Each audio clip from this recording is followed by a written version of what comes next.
Let's pray. Father in heaven, thank you so much for the opportunity we have to be here this morning. Thank you for the knowledge that we have that you are real, that you're in charge, and that you are awesome. Father, our worship to you this morning will be striving to help you to send to you what we're feeling. Father, we ask your blessings upon us as we do that.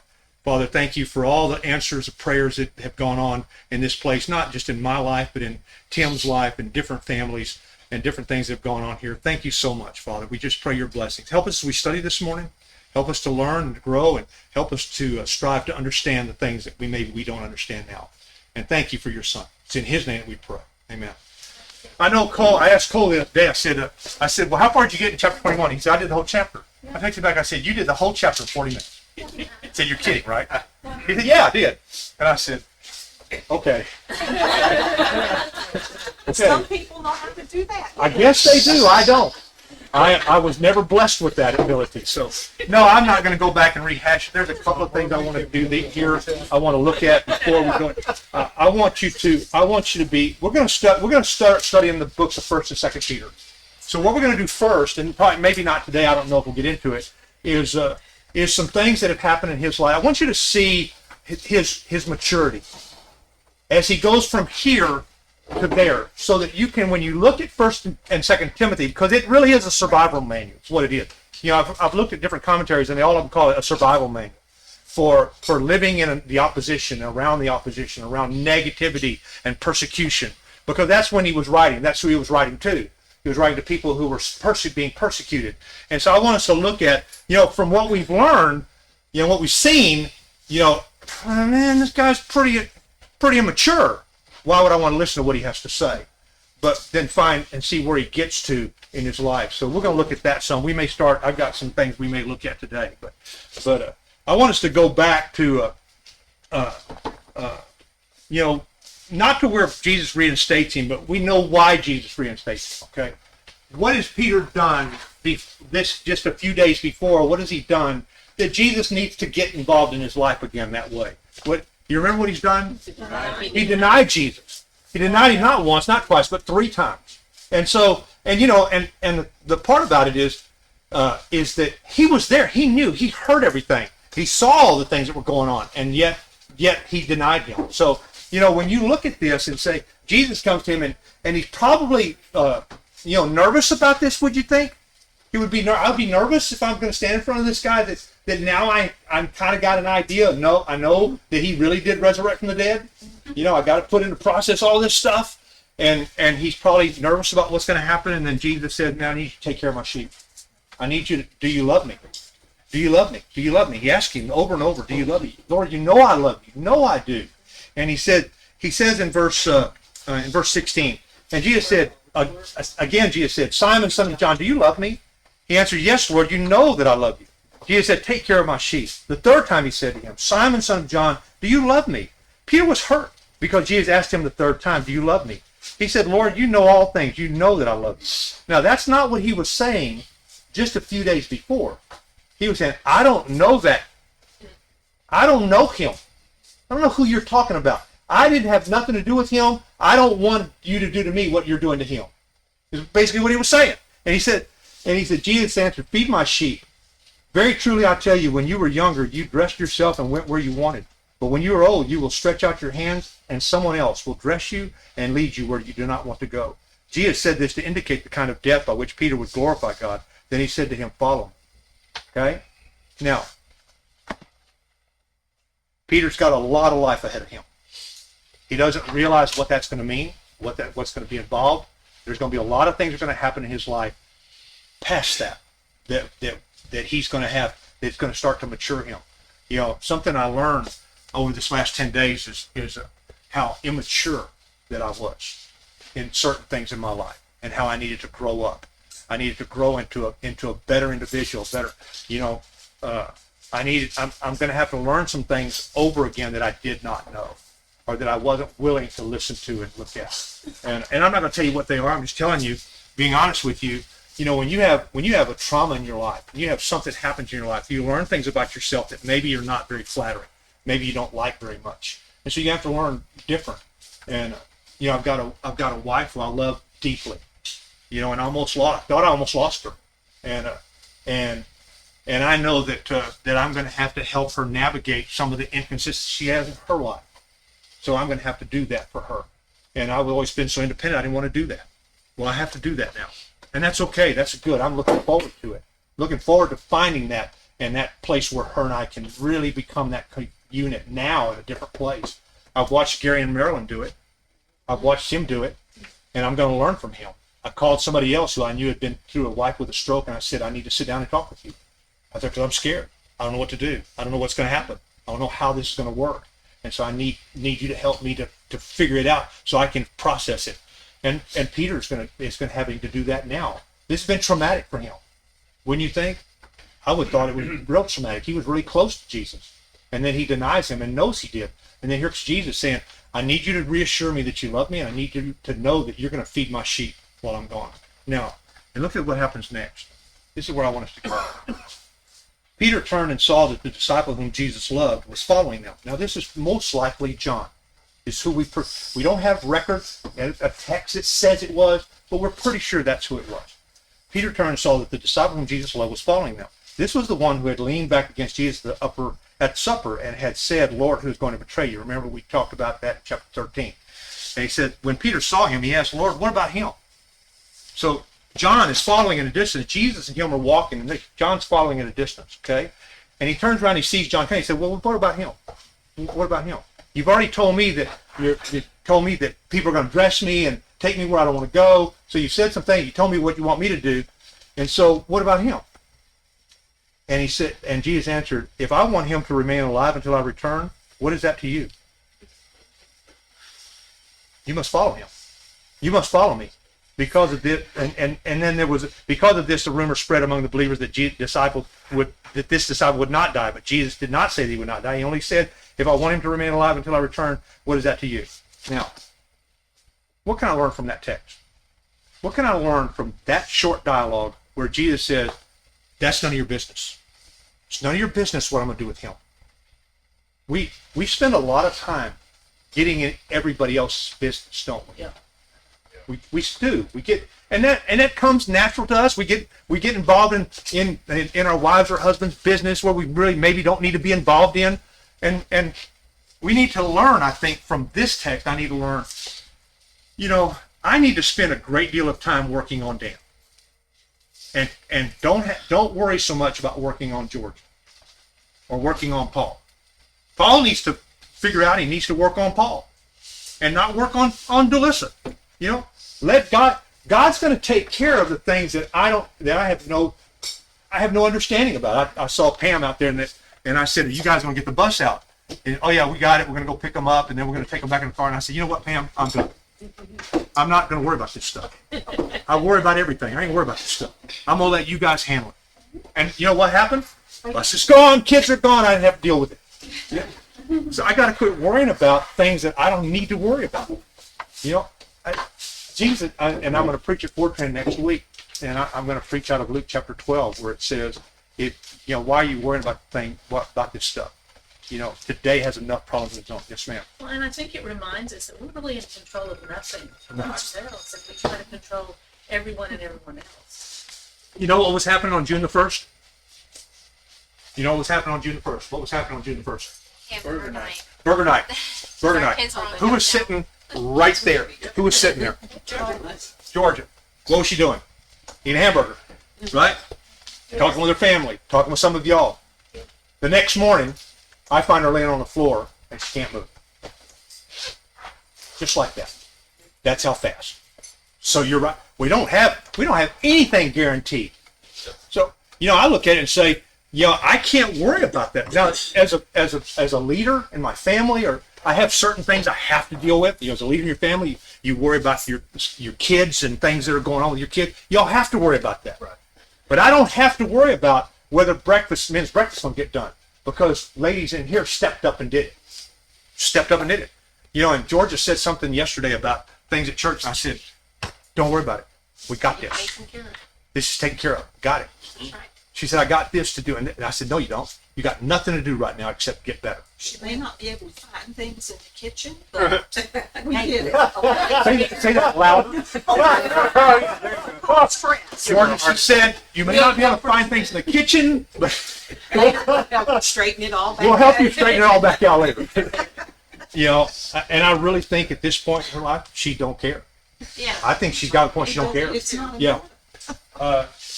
This section about Peter, Jesus comes back specifically to talk to Peter about Peter. Yes. All right, and he's right now. Peter's feeling shame.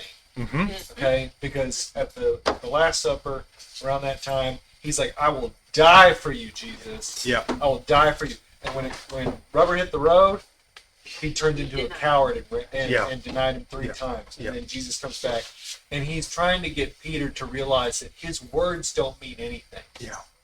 Yeah. Yeah. It's his actions that matter. And that's why he asked him again 3 times. And then the common diversion when somebody actually gets into you and puts you on notice is, well, I've got to divert this uncomfortable feeling that I have. Well, what about them? Yeah. What about them? Yeah. Your kids will do that to you all the time. Oh, you know? yeah. It's like, Yeah. you didn't pick up your room. Well, they didn't pick up their room. Like, I'm not talking to them. Yeah. Yeah. You know. Yeah. So Peter's got to take that massive plank out of his own eye that Jesus has pointed That's out. a good point, Cale. I mean, we worry about the speck of sawdust in somebody else's eye, and we got a stick sticking out our own. Yes. You know, and it's something that I think all of us can learn from and grow from. I think all of us can get better. You know, we learn from the things that happen to other people. You know, I can tell you, cherish what you have. Cherish what you have, because in 15 minutes it may be gone. Cherish what you got. Many of us in here can understand that. We've lost people in our lives. We've had to become. You know, somebody came to me the other day and said, you understand, you just became a caregiver. Yep. And I went, yikes, yikes. Yeah. But you know, that's the truth. Things change, and you know, I can learn from your things, but I'm not going to judge you. I'm not going to sit in judgment of you. That's not my place. It's not my call to make. You know, I'm worried enough about myself that I don't have time to worry what's going on with you. You know, now it's different when because I'm a leader and I have certain responsibilities I am responsible for, and I do take those serious. And I've talked to the other guys, and they know that normal's going to change. You know, I may not be able to be at everything all the time. You know, I don't know yet. We'll see. God's in control of that stuff. You know, I'm not in control of it. And it's just, you know, it's overwhelming for me to be a part of this family and my immediate family. I can't tell you how much. You know, and to know that we can destroy ourselves. Many times families are destroyed, and I talk to people all the time. I just talked to somebody just the other day. Families destroyed by what they did to each other.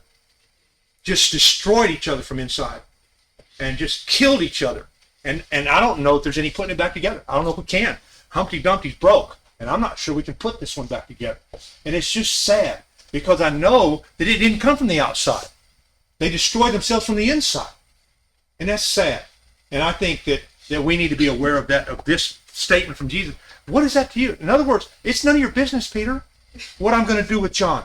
It's none of your business. I got this. Yes, ma'am. And something you said, I know in our lives, just through the life we've had in the last several years, something you said was we learn not to be judgmental. Yeah. When you've never walked in those shoes, you don't understand what has happened, and it's real easy to be judgmental. It is easy to be judged. So once, like you said, you've never been a caregiver before, but it's easy to sit back here and say, well, I can't believe they didn't. Yeah. But we learn that's not our place either to judge. Yeah. I think that's I mean, if you come in here on Sunday morning and Cole's standing here instead of me, you know that something's going on, that I've got to be there, and it's important. I have to be there, you know, because I don't know how long it's going to be that somebody's going to have to be with her, you know. Now she's in a hospital, so I don't have to be there, but somebody may have to be with her for the next 2 months. So, you know, 3 months, who knows? And that may, if Kevin's not around, or Ann's not around, or Paul or Justin's not around, well, then I may have to be there, and I can't do this. So you'll know. Don't sit in judgment of me. You call me and say, Dan, is everything okay? And I'll tell you. But you're right. It gets very easy to get judgmental of people when you don't know what's going on. And when I look at a text like this, and when I saw this text coming up a couple of weeks ago, I said, I can't wait to get here. Well, I had no idea what was going to have happened since that I looked at that text the first time. But it puts a. I don't think it puts a different. It just puts a new perspective on it. Not different, just new for me. Because now I'm looking at it and saying, I can't worry about some of that stuff. Yeah, that's it. Well, I think Jesus is asking us the same thing every day. Do we love him? Mm-hmm. I think you're right. Or do we put something Do else? I let the things that I've done negative get in the way? Peter could have easily let the things negative get in the way, and I think deflecting it to say, well, what about this guy? Just like a child, what a child does. He could have easily let it get in the way and let it turn him into something negative and angry and all those emotions. And Jesus very quickly said, just love me.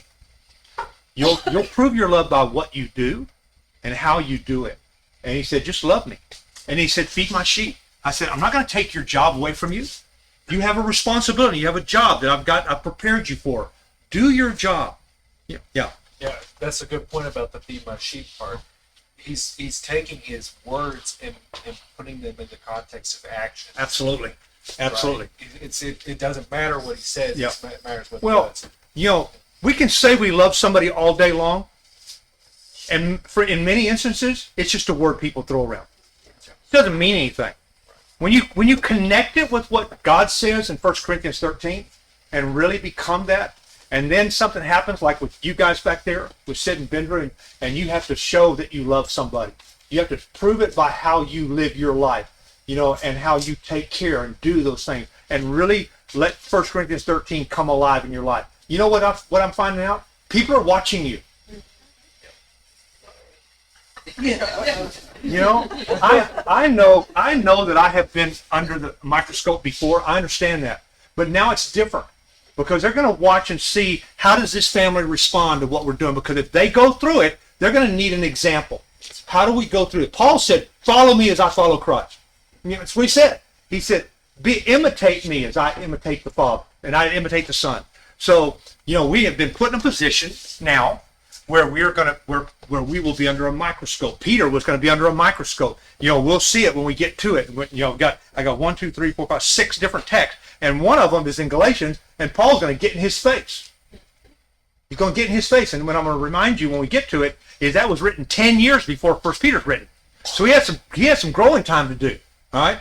You look at it and say, well, that's just Galatians here and 1 Peter's here, but it was 10 years apart before the two of them were written. So Peter had a lot of growing time, a lot of time to mature. And I wonder what all went on in his life that helped him mature. What's went on in some of our lives, it's helped us to grow up and get to where we need to be because he's got some plan for us. Do you think God's got a plan for you that you don't know about right now? Yeah. You think? You think your life could unravel in a minute yeah. I don't know. What does he tell us? Stay faithful. Stay faithful. Be obedient. Be obedient to him, and everything's going to work out because I got this. I think that's something we need to learn from the things that happen in our lives, don't you? And we need to see what's happening to other people. Yes, ma'am. Talking about being judgmental, it's real easy for me to look at this and go, Peter, what in the world were you thinking? You I know. bozo? I know. But I deny him over and over again. Anytime the Holy Spirit nudges me to do something, Yeah. but I don't want to, Yeah. I'm denying. Yeah. So I'm just as guilty as Peter. Absolutely. It's like I said, we can learn these things from these texts and learn these things from these people and learn these things from each other. What is it that God's calling me to? What is it that I should be doing? What should I be learning here? And he wants me to be mature. He wants me to grow up. He wants to be able to use me in different scenarios that maybe now he can't. Maybe now for me he can. I can tell you this, when I walk into a hospital room now, I told the nurses in Houston, these people were awesome. I mean, they took her to the premier stroke place in the world. Herman Memorial Stroke Unit is the best in the world. Cole researched it while she was on a helicopter. He said they're taking her to the best place in the world. And they were awesome. And I told that one nurse that she was incredible. And I told her, I said, the one thing always remember is reach out and touch the families. because they're scared and they don't know what's going on. They don't understand everything, and they did that. And we can do that. When you experience something in your life, and you go, and maybe it's raising a daughter, and you can help them, and you can encourage them and lift them up, or maybe it's somebody was in the hospital. You have a loss of a child. I can talk to Tim because we've lost someone close in our life. I can talk to him. He was struggling this morning because today's Ryan's birthday, and he was struggling this morning, and he was really hurting this morning, and I can understand that. I can talk to him in a way, and sometimes you don't want to, and you kind of, but maybe that's where God, when he says, it's none of your business, I've got plans for him, and if I want him to stay alive forever, then that's my business. Well, maybe he's got something in plan for you and me that I didn't envision 10 days ago. Maybe he's got somebody I'm going to need to talk to in a couple of weeks or months or whatever, that, I haven't lost my wife, but I can guarantee you, if I do, I'm coming to Vic. I want to know what it's like, and how do you navigate this? How do you get past losing a wife? I can help someone with the things in my life that God's helping me grow through and get me better. So I can help people now that I maybe couldn't have helped before. And here he said, I got to quit worrying about what Kale's doing and what Barbara's doing or not doing, and not worry about that stuff, because that will breed contempt and anger and bitterness, and it will permeate. It can permeate families, churches, cities. There's an evil permeating certain towns that we saw. We saw it. We had somebody following us. Of course, the first day we got there, we were parked about 4 blocks from the hospital because we didn't know where we were going. Find that hospital like find a needle and a stack of needles. And they don't tell you which one it is. You just hey, it's a needle. Go find it. And you're digging through a stack of needles. There's nothing but hospitals, and and we finally found it, and we're three. Which one? Yeah. Go to the hospital. Which one? Yeah, and then which wing? Because they got wings and pavilions, and and then which floor? So anyway, we had this guy holler at us, and we kept walking. Of course, Kevin's not armed because you can't be armed in the hospital, and we had this guy following us. And there's 8 of us, and he's following us. We don't know which ones. I have any idea. But Kevin had his knife on him, and he got to the back, and he opened the knife and let the guy see it, and the guy took off across the street and left. It's evil. Evil's everywhere, guys. Evil's everywhere, and we have to know, that when each one of us, we go out into the world. That's what Peter's going to talk about in his letters. You're going to be abused and persecuted, and I'm going to give you a survival manual. That's what it is. How do you survive in the chaos of life? How do you survive when life gets so bad and so much upheaval that you look around and say, I can't do this anymore? Yes, you can. Yeah, you can. Because God's put people in your life that know what you're going through. And we need to tap into that in each other's life. I firmly believe that now. I believed it before, but I really believe it now. Because of the things that have happened in our lives. I was with Tim and Pam the day that it happened. I was there that night. And I told him things that were going to happen because I knew what to get ready for. And guess what? It happened exactly like I told, because I knew it was coming, because I've been through that stuff before. You've been through things that you can help people with. Open yourself up and let yourself help people. That's what the church's about, guys. It's a family. It is a family that winds itself together, connects itself together, and grows each other. That's what it's about. And then I'm telling you, the people that we've been in contact with, the people that we have seen, hospital staff and all, they were amazed. They were amazed. And just my family in Houston, they didn't know y'all. But these people have been amazed because of all the visits, people walking. There are people that are in that hospital and nobody ever comes sees them. There was one lady on the stroke unit there, and I knew she had had a stroke. Not one person came to visit her the whole 5 days we were there. Not one person. And I was there every day, all day long, walking down that hall every day, all day long. And not one person came to visit her. And they looked at it and said, we don't have response like this. We don't have, families don't do this. This family does. And now these people are finding out that this family, because now there's a troop of people coming in and out of that place that other families, other rooms don't have. And they're finding out there's something going on here. That's what the church is about. That when we go over there to worship, and I know Larry knows, we're send up those praises because we are part of a place that has that mindset. Yeah. 2 Corinthians chapter 1, starting in 4. Go ahead and read it. The Father of compassion and the God of all comfort, who comforts us in all our troubles, so that we can comfort those Yes. in any trouble with the comfort we ourselves receive from God. Absolutely. So we're supposed to do something with it. Have you ever been comforted by someone in a really tough time, and all of a sudden, out of the clear blue, you get a text or a call or something, and it's just right? It seems comes right at the right time. You ever had that happen to you? That happened to me numerous times. But there was one that I got, and I didn't know who it was. And so I just take it back. I don't know who you are. And it was Carl Marshall. I didn't have his name in my phone, so I didn't know.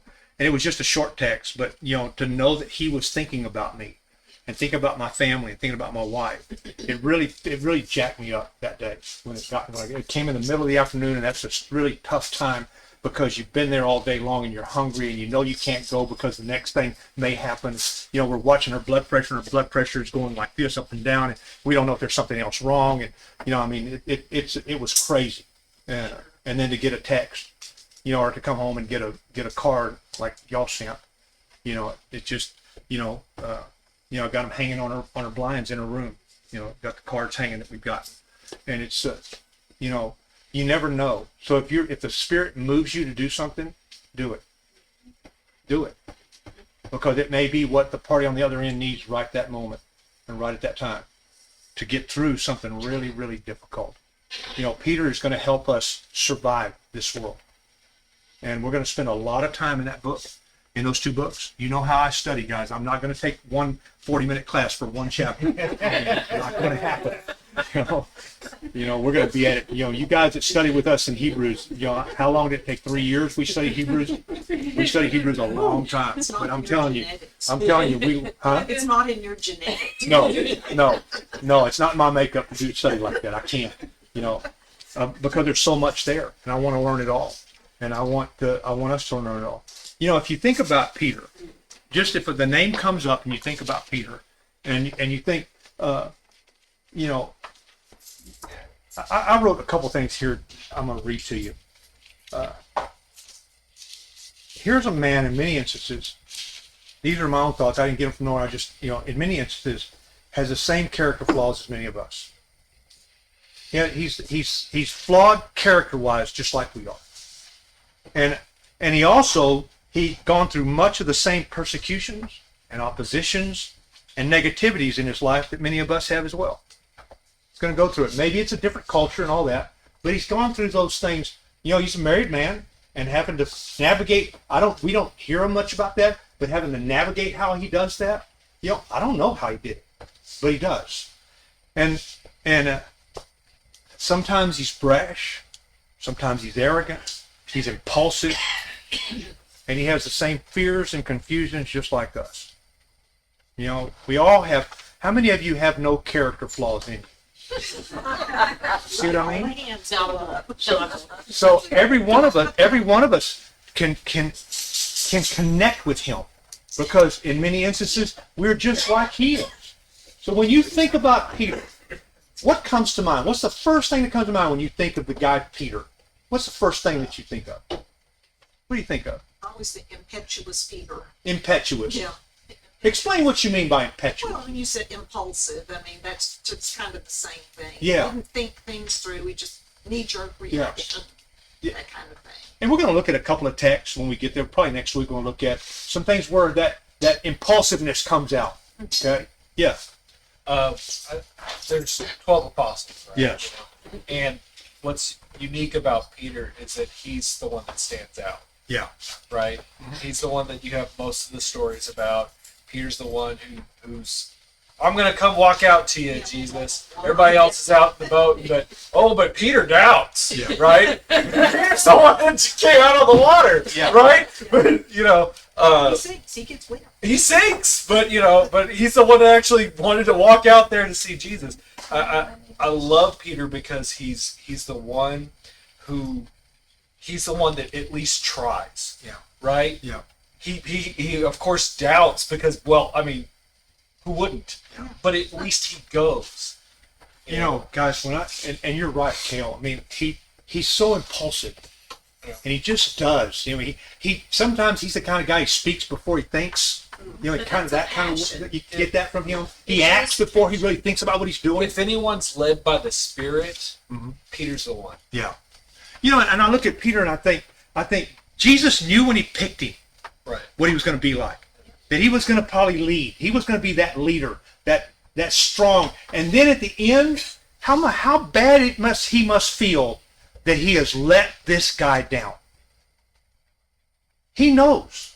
Jesus knows that he's going to let him down. And he knows that we're going to let him down. I'm going to let him down. You are too. But he can always, what does he do? Come on. I need you to know you love me. And I need to know that you're going to feed my sheep. That you're going to do what I ask you to do. That you're going to go where I tell you to go. And that's Peter. That's what he does. You know, and we can learn so much from him because he's so much like we are. He's so much like I am. You know, when I read this stuff and I see this stuff, and I don't want to get into a bunch of texts. We're going to look at those next week. We're going to look at some of those texts next week. I really want you to see what happens to him in Galatians, because that's where Paul is going to climb on and just eat his bandwagon up, man. You know, and it's and he's going to oppose him to his face in front of everybody because what he's doing is wrong. And it's so neat to see this guy 10 years before going through what he's going through, and then 10 years later he's writing a book that absolutely can save my life. Because that's what 1st and 2nd Peter can do. Absolutely save your life in a crisis situation. So, you know, guys, I thank you so much for everything. You know, it's been tough to put a class together because I've been back and forth to the hospital all day yesterday. And, you know, I told you I could go home to put my class together. And last night about 10 o'clock, I'm sleeping and my Bible's on like this. And I'm like, and I said, man, I'm through. I got to get finished. But anyway, it's you know, at some point, not when we're online, but I want to tell you something that Cole told me.